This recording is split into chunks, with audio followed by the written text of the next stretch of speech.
अंतिम समय भीष्म जी भगवान श्री कृष्ण से कहते हैं, हे श्री कृष्ण, मेरी बुद्धि कुंवारी है, आज तक किसी का वरण नहीं किया। अब मैं अंतिम समय इस पवित्र कुमारी बुद्धि को आपके चरणों में समर्पित करता हूं। मत चित्ता, केवल भगवान चित्त में है। दूसरे नंबर की कसौटी पे कसो अपने को। चित्त पे धन मिलेगा, कोई वस्तु मिलेगी, कोई व्यक्ति मिलेगा, कोई स्थान मिलेगा, भगवान नहीं। उसकी परीक्षा है। एकांत में चुपचाप बैठ के छोड़ दो, कोई प्रयास मत करो। अब जहां मन जाए वहीं आपने मन दे दिया है, जहां जहां मन जाए वहीं आपने मन दे दिया, तो देखोगे मन कहां कहां जाता है। क्या प्रियाजू में जाता है, क्या श्री लालजू में जाता है, देख लो। जाता है तो सौभाग्यशाली हो। मत चित्ता, मेरे चित्त वाला। प्रशांताहा, शांति के बाद प्रशांति, अगाध शांति।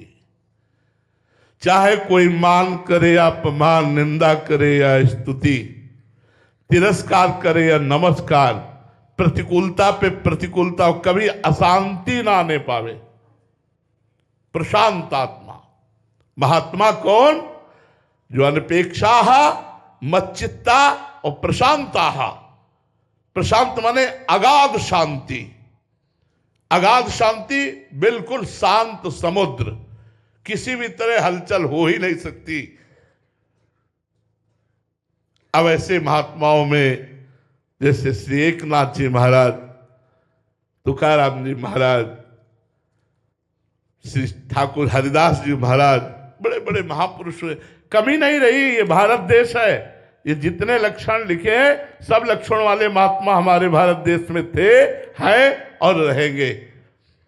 प्रशांत आत्मा, बड़ी से बड़ी विपत्ति में भी, बड़े से बड़े दुख में भी वो शांत है।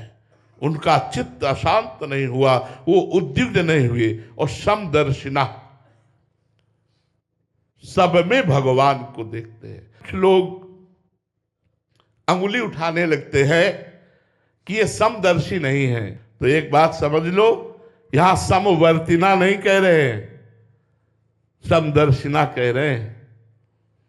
भगवान ने गीता जी में कहा है, विद्या विनय संपन्ने ब्राह्मणे गविहस्तनी स्वनीचय सुपाके चा पंडिता सम दर्शिना।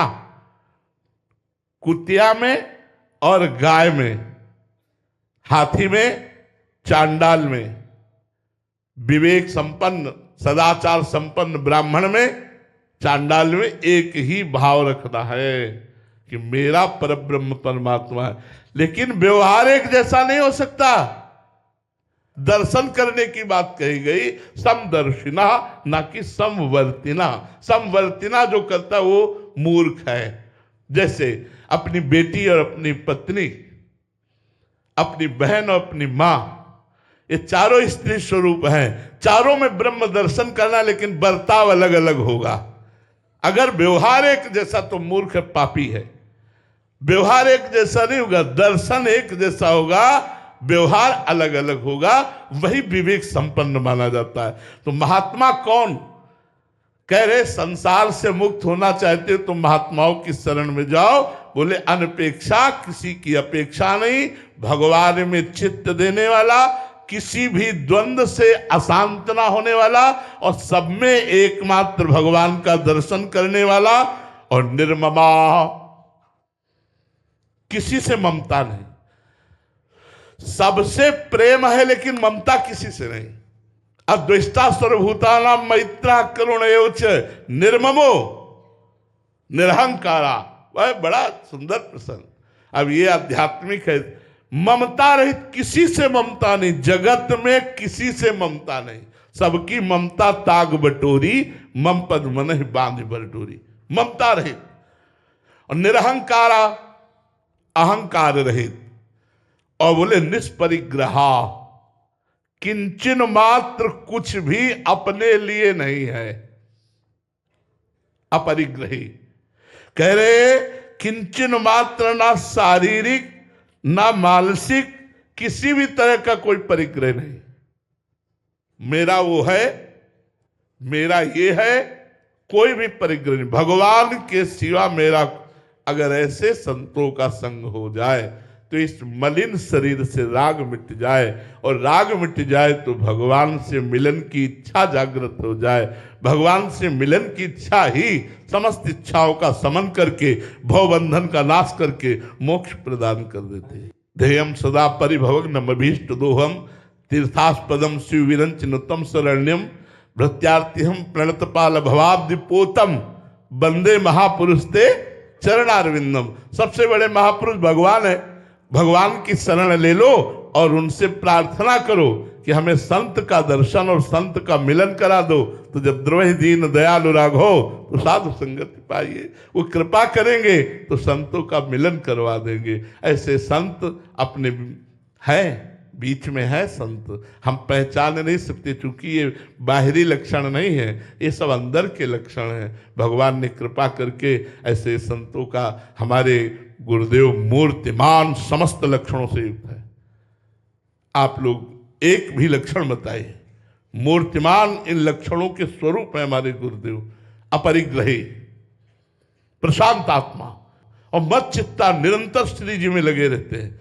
अनपेक्षा, बिजली का प्रयोग महाराज जी नहीं करते, उस समय श्री जी के सामने भले हो 20 वर्ष अपने हाथ से 2 रोटी बनाकर भोग लगाते, वही पाते 24 घंटे में। ये हम 10 वर्ष नजदीक। कितने संत ऐसे वृंदावन में हैं, कितने संत ऐसे वृंदावन में है जो मूर्तिमान लक्षण स्वरूप है, पर हम लोग पहचान पाएंगे क्या? है, हमारी नजर में है। कितने ऐसे संत हैं जो सब लक्षणों से युक्त है। महाराज जी कि साधक इस गुणों से लक्षित होना चाहिए, महाराज जी उसके अंदर होने चाहिए। बट अगर साधक को लगे कि ऐसे लक्षण कोई भी उसके अंदर नहीं है और फिर भी वो इस मार्ग पे आगे बढ़ना चाहता है और इसके विपरीत लक्षण है, तो फिर भी महाराज जी उसके लिए कोई सिद्धांत है? या जैसे आप आश्रय, आश्रय तो लेना पड़ेगा ना। डिब्बा इंजन नहीं बन सकता, लेकिन डिब्बा में कनेक्शन करने की पावर, शक्ति तो होनी चाहिए। वो इंजन से कनेक्शन तो कर ले। डिब्बा कभी इंजन नहीं बन सकता, लेकिन डिब्बा इंजन से कनेक्शन कर ले तो पहुंच वहीं जाएगा जहां इंजन जाता है। कनेक्शन तो करना पड़ेगा, नहीं तो डिब्बा में पावर नहीं है। डिब्बा नहीं। और आश्चर्य की बात है, अगर डिब्बा कनेक्शन करना बन जाए इंजन से, तो इंजन से ज्यादा को ढो के डिब्बा ले जाता है। इंजन से हम लोग डिब्बा ही तो है, हम लोग डिब्बा है। बस खास बात है कि कनेक्शन इंजन से है, तो इंजन आगे घसीटता जा रहा है, डिब्बा में आओ सब बैठो, चल रहे। निकुंज की ट्रेन चल रही, आचार्य और गुरु इंजन है और हम अपना बैठे, आओ सब फ्री निकुंज की ट्रेन में बैठो, अभी चलते श्री जी के पास। तो वही तो हो रहा है। हमारी सामर्थ्य थोड़ी है, हमारी सामर्थ्य नहीं, ये गुरु और इष्ट की सामर्थ्य से। तो जब अगर ये देख ले कि ये लक्षण हम में है, तो अभिमानी है वो लक्षण वाला हो ही नहीं सकता। और जब ये कि एको लक्षण हम में नहीं, तो हरि गुरु का आश्रय ले ले तो सब लक्षण आ जाएंगे। भाविन जी गुजरात से, राधे राधे महाराज जी। महाराज जी मेरा प्रश्न है कि मन जड़ है या चैतन्य स्वरूप? उभय रूप है। जो इसको पाया गया ये उभय रूप है। ये जड़ भी है और चैतन्य भी है। उभय रूप मन को पाया गया है। चैतन्य इतना है कि सच्चिदानंद भगवान का स्वरूप है। जड़ इतना है कि मलिन भोगों में निरंतर फंसने की चेष्टा करता रहता है। इंद्रियाणाम मनश्चास्मि, भगवान ने कहा इंद्रियों में मैं मन हूं, तो मन सच्चिदानंद भगवान श्री कृष्ण का स्वरूप तो चैतन्य भी है। और जो अष्टधा प्रकृति का वर्णन हुआ है उसमें भी मन बुद्धि अहंकार ये आया है। इसलिए प्रकृति जड़ है तो जड़ भी है, और इंद्रियाणाम मनश्चास्मि चैतन्य भी है। ये उभय रूप है। ये मन जड़ और चैतन्य उभय रूप है। इसे न केवल जड़ कह सकते हैं और न केवल चैतन्य कह सकते हैं। ये उभय रूप है। इसीलिए सारा का सारा साधना का खेल इसी को सुधारना है। ये जड़ संबंध त्याग कर अपने स्वरूप में स्थित हो जाए तो ये कृष्ण रूप है। मन कृष्ण रूप है। इंद्रियाणाम मनश्चास्मि, ये भगवत स्वरूप है। यही भगवत साक्षात्कार हो, मन में ही भगवत साक्षात्कार हो जाए। चंदन जी महाराष्ट्र से, राधे राधे महाराज जी। महाराज जी क्या भगवान को पाने की इच्छा भी एक इच्छा है जिसे अंत में छोड़ना पड़ता है? ये तो बड़ी दुर्लभ वस्तु है। श्री भगवान के प्राप्त करने की इच्छा मात्र में इतनी सामर्थ्य है कि ब्रह्मलोक तक के समस्त भोगों से वैराग्य हो जाएगा। मर्त्यलोक के भोगों की बात जाने दो, स्वर्ग के भोगों की बात जाने दो, ब्रह्मलोक तक के भोगों से वैराग्य हो जाए यदि भगवान के मिलन की इच्छा हो जाए। ब्रह्मादि के भोग सब विष सम लागत ताहि, नारायण ब्रज चंद की लगन लगी है जाहि। जिसे भगवान के मिलन की चाह गई वो तो कोटि कोटि बंदनी प्रणाम योग्य हो गया। कहाँ चाह है भगवान के मिलन की?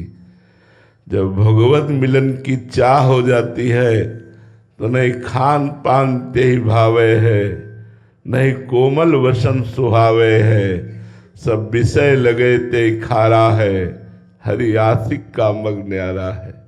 भगवान से प्यार करने वाले को इस संपूर्ण त्रिभुवन में कहीं कोई चाह, अपेक्षा, इच्छा बिल्कुल नहीं रह जाती।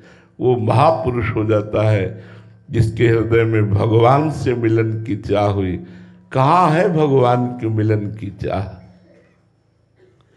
हृदय में हम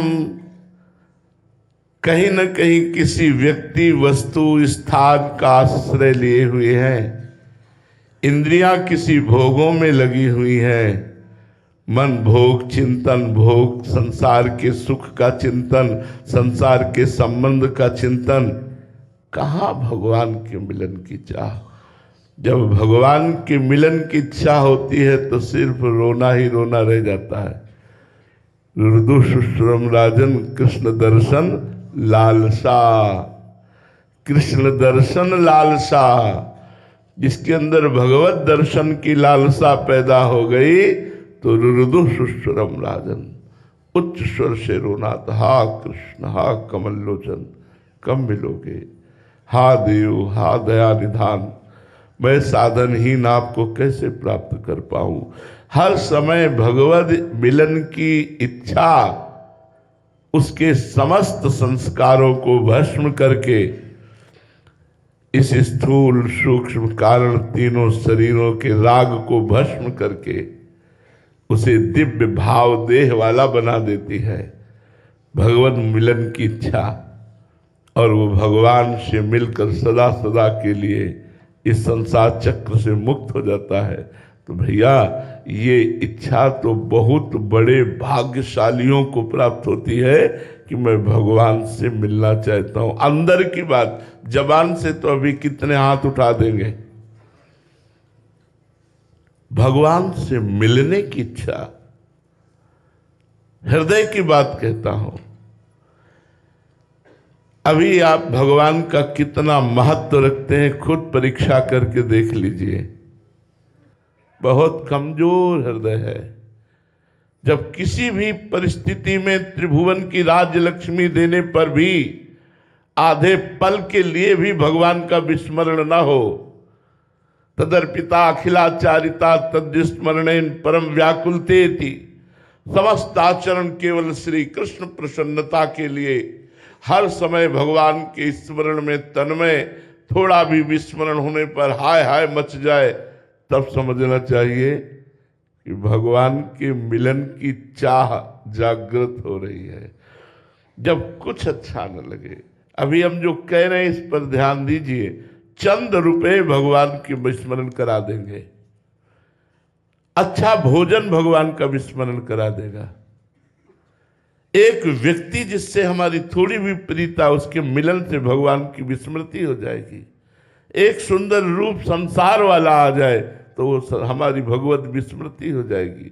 मान सम्मान भगवान का विस्मरण करा देगा। कहाँ है भगवत मिलन की इच्छा? भगवान